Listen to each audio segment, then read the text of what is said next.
So I don't want to tell everybody's stories, and I don't know what people want to say and tell up their story. But these individuals were selected based upon their life story, their lived experiences, where they're at today, and where they started. And so I'll start with Antonio, but I'll allow Antonio to tell his story. I've known Antonio since he was a young man, middle school maybe. His sister was a good friend of mine. His sister passed away, and in that time I really reached out to Antonio. We've just been close for over 24 plus 25 plus years. But his story is powerful, it's impactful, and it's about advocacy. And so I'd love for him to just be able to share his story with you alone. Great. So the reason I joined the board of this program was it just really touched home to me, and it was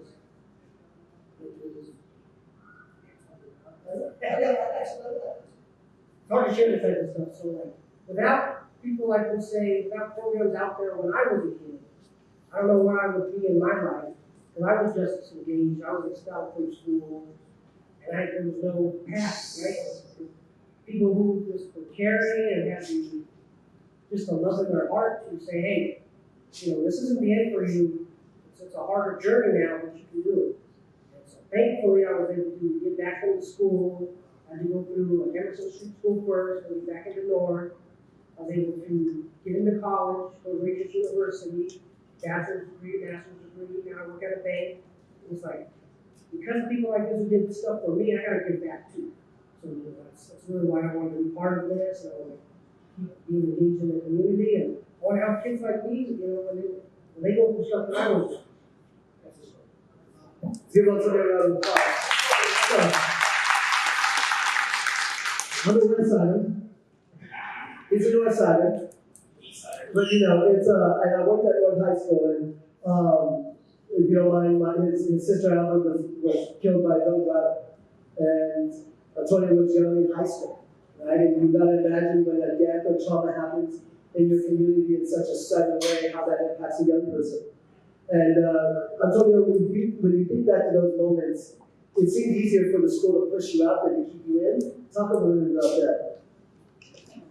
Yeah, so dealing with that trauma, she passed away in March, and by April I was already expelled from school. I don't think I got the counseling I needed, all that stuff to really process that tragedy.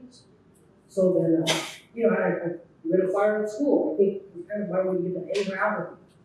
So, I remember I called into the office, the superintendent was there. You know what you did, write a statement. My parents weren't there, I had no representation there, just say what you did. So I did that, and all of a sudden now I'm facing felony charges. And expelled from school, faced prison time. But thankfully, I had people who would advocate for me and say, hey, look what just happened to this young man. He's not a bad kid, he's just going through a bad time. And then based on that, I was able to transition and get on the right path. Not a bad kid, just a bad time. I want you to write that down. You all got some packets here. I want you to start taking a little bit of notes that you might have on what you're hearing, and some of these tidbits that you are going to get a little bit of homework. And now you're a vice president. Your daughter just graduated from CU. Got married. Happy. Right? Family's doing well. Right? Let's give a round of applause.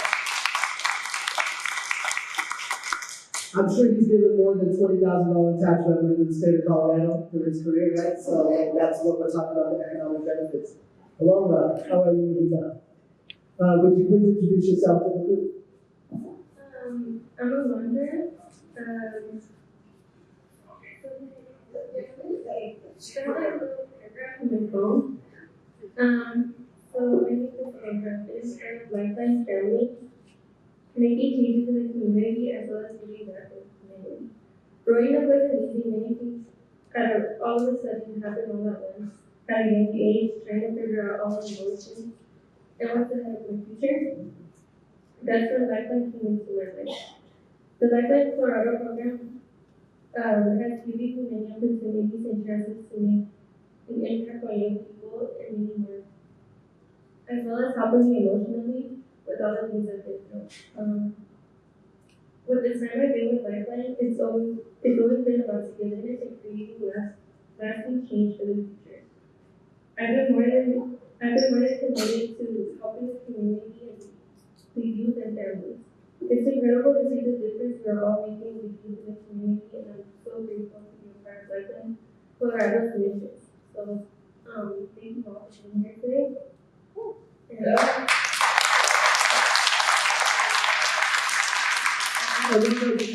What part of town do you live in, and tell us a little bit about what that's like growing up, and how justice engagement has impacted your life and those around you. like around like the like west side area, the Park area. So it like made an impact by like seeing how much we can make a change in like the community. Right? So I think like I'm thinking the youth, I could make an impact with lifeline. What do you want to be as, when I say grow up, as relative, right? Because I think we're all still growing up in some way. But as you mature into your career path, what are things that interest you, and why is giving back important? I have a lot that I really want to do, but right now I'm really focused on photography. I'm really trying to pursue that. And I feel like with that, I could do a lot with, connecting with people, because I'm really shy, so I feel like Lifeline and many other sources have helped me, and has helped me come out of that. So, connect with people. You're doing an amazing job, and you're shy. I mean, you didn't sweat for no reason, so you put it on in the league. So, that good one. Someone put a spell on you. Alondra, if you have advice for the adults in this room, right? You get to talk to adults, leaders, community leaders. What advice do they need to know, or what do they not know, or what are myths out there that these adults think they know and have no idea that you're going through, your community's going through? Look for you just to be honest in that space if you can with people. I feel like talk to them, like be open to talking to one another, whether you do or don't know them. Because I feel like I've always needed that, and it's somebody to talk to. So, just be open to talking to people and be So, a big round of applause. So now we're here, the last piece is mentorship.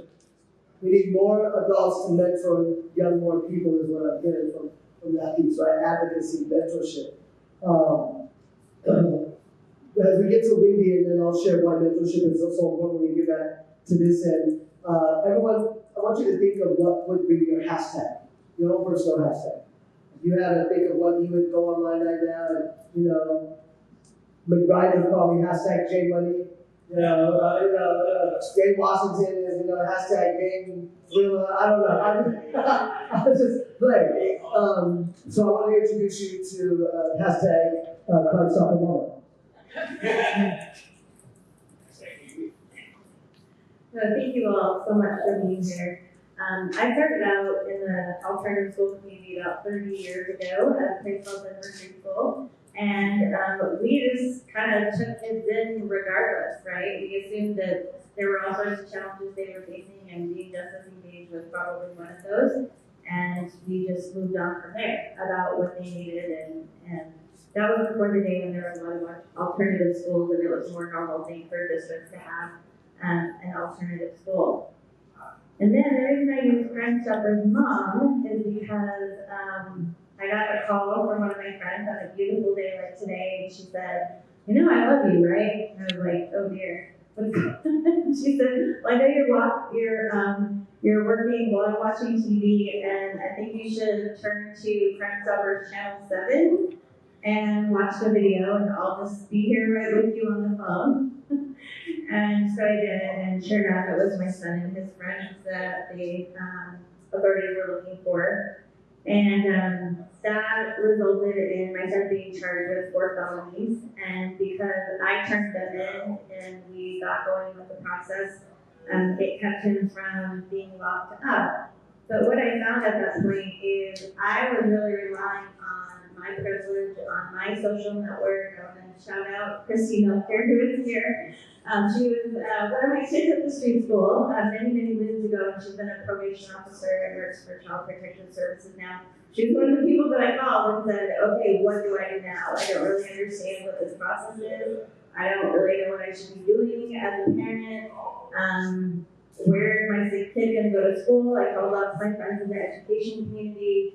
My son went through 5 schools in 1 semester, and finally ended up in an online school.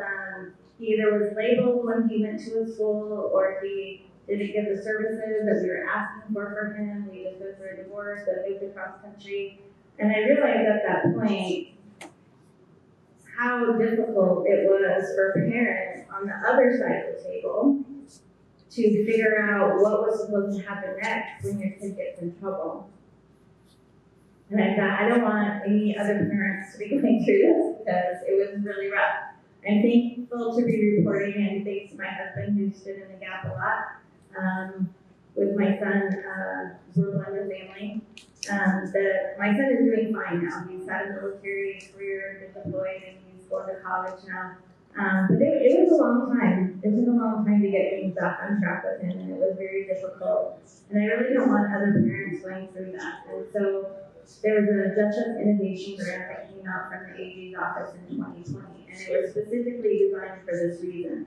Because we know statistically that only about 20% of kids that become Justice Engaged end up getting a diploma, and that's just a sentence for all sorts of not good life outcomes, right? From low income to poor health outcomes, all sorts of just negative things come from that. So really set out to say, how could we clear up the confusion that exists between the justice system and the education system? Because there weren't a lot of nefarious people that were part of it. It was just very unclear. And there probably were some people that really preferred if my son did not last at their school, I will say that, because he was trouble. But it just was so difficult. And so we took that grant and we case managed for a couple of years for 20 kids in the Mont Valley neighborhood, trying to figure out where they were at, what their barriers were to education.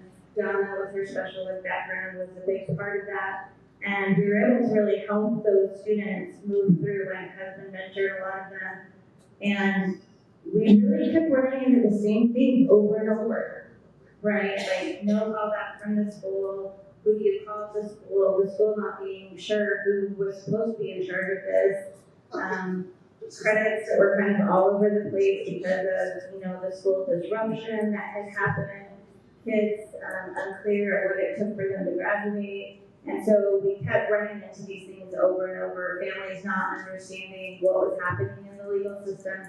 And so that's really all of those things that we kept running into over and over, and that I ran into as a parent, are the things that ended up in the legislation. Thanks to all of you, there were thousands of you who supported this effort. And so now we really have the opportunity to implement that through the hotline, and very excited about that, so that when that happens, a parent has a place to call. They have a place to call where they know they're not going to be stigmatized, where they know they're going to get support, where they know that someone's going to walk alongside them in this process to help get their child back on a successful track.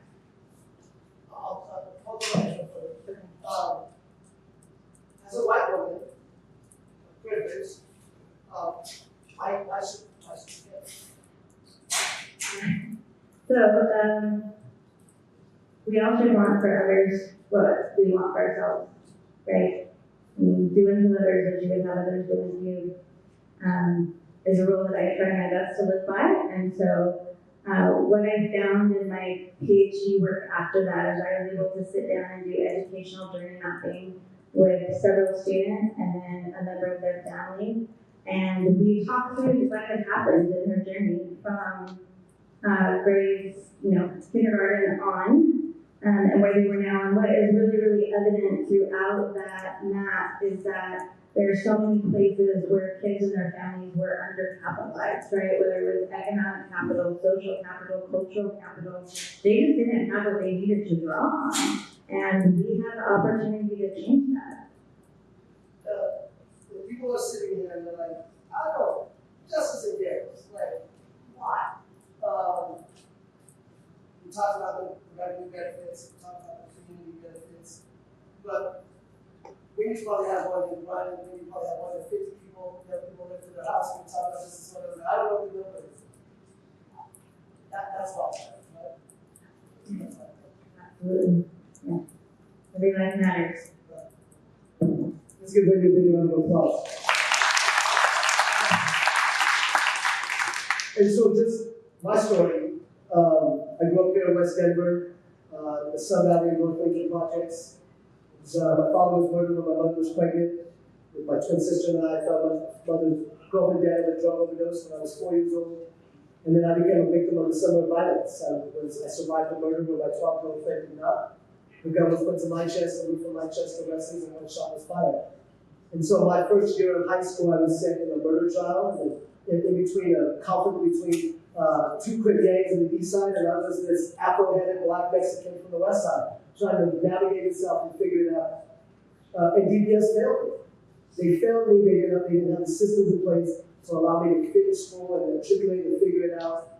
And until I became a senior and emancipated myself, I took 100 credits at West High School to graduate with my class that time. Because I had counselors and social workers and mentors. So we need all of those advocates to be in our young people's lives today. All of you that are doing the work in your space that you're in, ask you sometimes maybe remove yourself and center yourself in the space of the child that you're working for. When we think about social situation and understanding, epigenetic trauma, those things are ingrained and impact the communities in which we're in. And you all have an opportunity to be a part of that and be part of that forward change.